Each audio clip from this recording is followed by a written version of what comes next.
Good afternoon, everyone. This week, for our final project, I'd like to discuss the impact of religion on the Southern military forces during the American Civil War. Ideas such as martyrdom and just war theory, which would come from the pulpits to encourage not only civil leaders, but engender sort of an ethos, a warrior ethos in the Southern soldiers. I'd like to remind everyone that as Christian historians, we are called to look for God's providence in historical events, especially in American history, and that we are to look for the work of God's people in these events. I think that you'll agree by the end of this discussion that perhaps the South overestimated or in great deal overplayed their idea of the righteousness of their cause, though some would continue to debate that unto their deaths. I'd like to begin with a quote by Samuel Watson, who summarizes a lot of this week's theme very nicely. He says, "Religious belief permeated the entire matrix of the Confederate combat motivation. Faith was intimately connected with the national cause at all levels and times, from enlistment to the aftermath of battle. It could be hardly otherwise, since the evangelical worldview pervaded Southern society." So we see that the South saw themselves as holy warriors, in a sense, not unlike some of the calls to crusade, I think you'll see, that Urban gave in 1096, for example. A couple of the major theologians of the day on the Southern side, Robert Dabney and James Thornwell, come to mind because their theology has been studied even after the war. Dabney lived well after the war, even continued to preach at Hampton-Sydney College. He was the chief of staff to General Jackson during the Valley campaigns, one of Jackson's principal biographers, and continued to preach a pro-slavery message, frankly, until the time of his death. One of his contemporaries, James Thornwell, however, gave a very interesting quote just prior to the onset of the war, when he said, "The parties in this conflict are not merely abolitionists and slaveholders. They are atheists, socialists, communists, red Republicans, Jacobins on the one side, and friends of order and regulated freedom on the other. In one word, the world is the battleground, Christianity and atheism the combatants, and the progress of humanity at stake." He saw this as a holy war. He reached out to other preachers who saw this as a holy war and a holy conflict, and to be addressed that way. Clearly, God could only be on one side. So the religion in the pulpits and down to the trenches, we see, for example, in the work of David Cheeseborough, that ministers continually encouraged their people to fight the good fight, whatever the odds, because they were fighting the Lord's battles, and the Almighty would not let them fail. We see in the research that was done by George Rabble, for example, sermons and editorials in church newspapers and from the pulpits all drove and stipulated the necessity for war. And these were not even just the major congregations. We see small rural congregations and churches also involving their congregants. And so this was beginning to percolate and permeate throughout the South. We even see a Lutheran synod is cited, for example, as preaching the necessity to resist the government's overreach, meaning the Union government's overreach after Lincoln's election.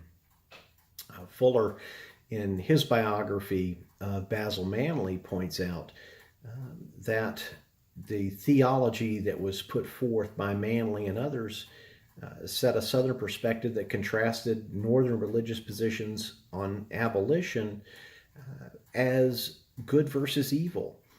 Manley actually assisted in breaking away the Southern Baptist Convention. So again, these are not unknown or less religiously articulate leaders who are proscribing, pronouncing, and proclaiming this necessity for a holy war. In a sermon that was delivered before the war, you have Benjamin Morgan Palmer, who stated in part that the South must fight for its inalienable rights. So we see the tie between civil government in the hands of the language of the Declaration of Independence and in the scriptures with God-given rights being tied together in this notion that they had to resist what was coming from the Lincoln administration. We know from our studies, of course, about the days of fasting, humiliation, and prayer. What was interesting to me was that the first one of these that was declared in the South was actually in November of 1861, well before the military setbacks began. And Henry Holcomb Tucker gave a particular sermon at the time to the Georgia legislature on this occasion, in which he said that we had no hand in bringing the war on. We asked for nothing but our rights and our desire for peace.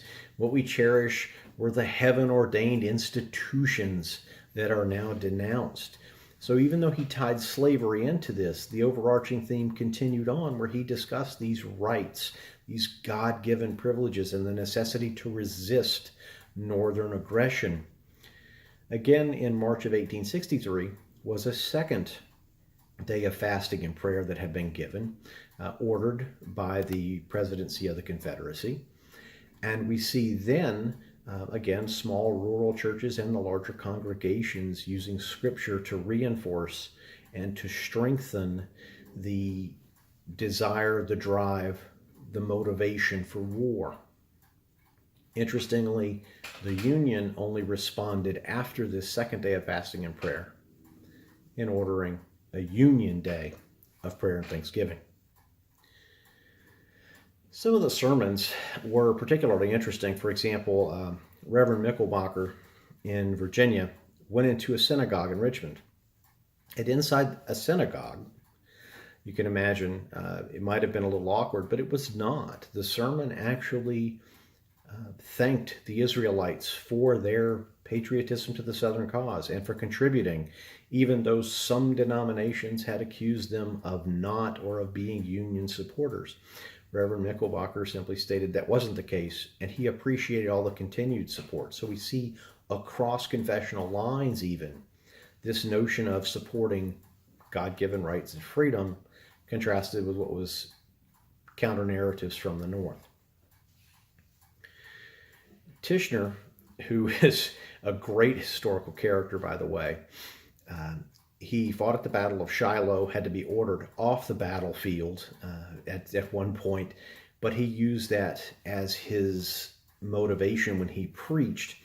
When he gave a sermon to the Alabama legislature, he really began to define this sort of Christian warrior mentality and held up Robert E. Lee, for example, as the typical Christian warrior they should all move toward.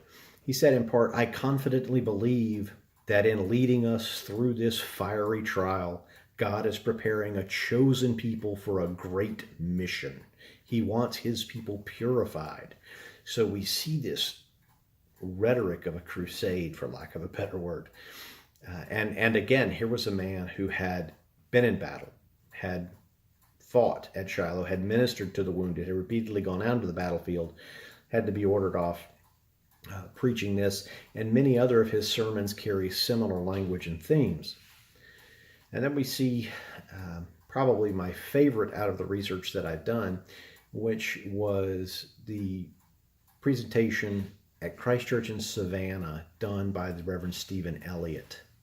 And he says, "We may feel sure, seeing how visibly he has fought for us, how strikingly he has supported us through our hours of mortal peril." He's calling in all of these different examples and showing how God continued to support the Southern cause. And this again was designed to get the local communities, religious leaders, and even people who were going to be conscripted or volunteer to serve, showing them that God truly was on their side.